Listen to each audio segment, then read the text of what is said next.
AP PTD public transport department ఆధ్వర్యంలో RTC ఉద్యోగులు తమ ఉద్యమాన్ని మరింత ఉధృతం చేశారు.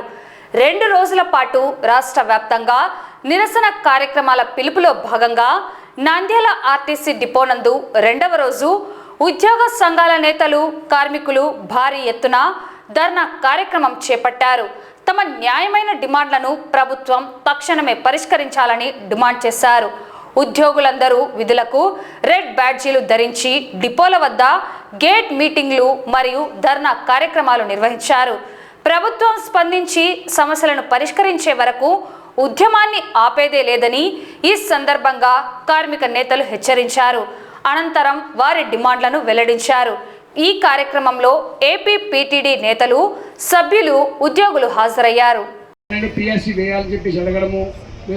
ఐఆర్ ఇవ్వాలని చెప్పేసి కోరుకోవడము, ఇట్లా ఆర్టీసీ పరంగా గత సంవత్సరం ప్రవేశపెట్టిన శ్రీశక్తి పథకంలో వస్తున్న ఇబ్బందులు, బస్ స్టాండ్లలో రకరకాల సమస్యలతో వేచి ఉన్న ప్రయాణికులు. ఎందుకంటే శ్రీశక్తి పథకం పెట్టిన తర్వాత ఒక బస్సు కెపాసిటీ 55-60 ఉంటుంది. అలాంటిది 100కు పైగా ప్రయాణికులు ఎక్కడం వల్ల కాలం చెల్లిన బస్సులతో ఈ వ్యవస్థను నడపడము చాలా ఇబ్బందికరం అని చెప్పేసి కూడా ప్రభుత్వానికి సవివరంగా మేనేజ్మెంట్కు అసోసియేషన్ పరంగా తెలియజేయడం జరిగింది.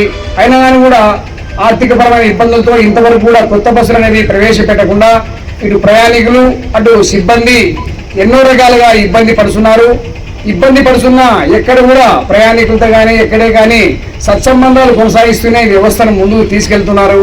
కానీ ఎక్కడ కూడా ప్రయాణికులను ఈసరించుకుంటూ మాట్లాడుకోకుండా, ప్రభుత్వానికి చెడు పేరు రాకుండా సంస్థ సిబ్బంది గౌరవంగా నడుచుకోవడమే ఈ సంస్థ సిబ్బంది యొక్క ఔదార్యం అని చెప్పేసి ఈ సందర్భంగా తెలియజేస్తున్నాము.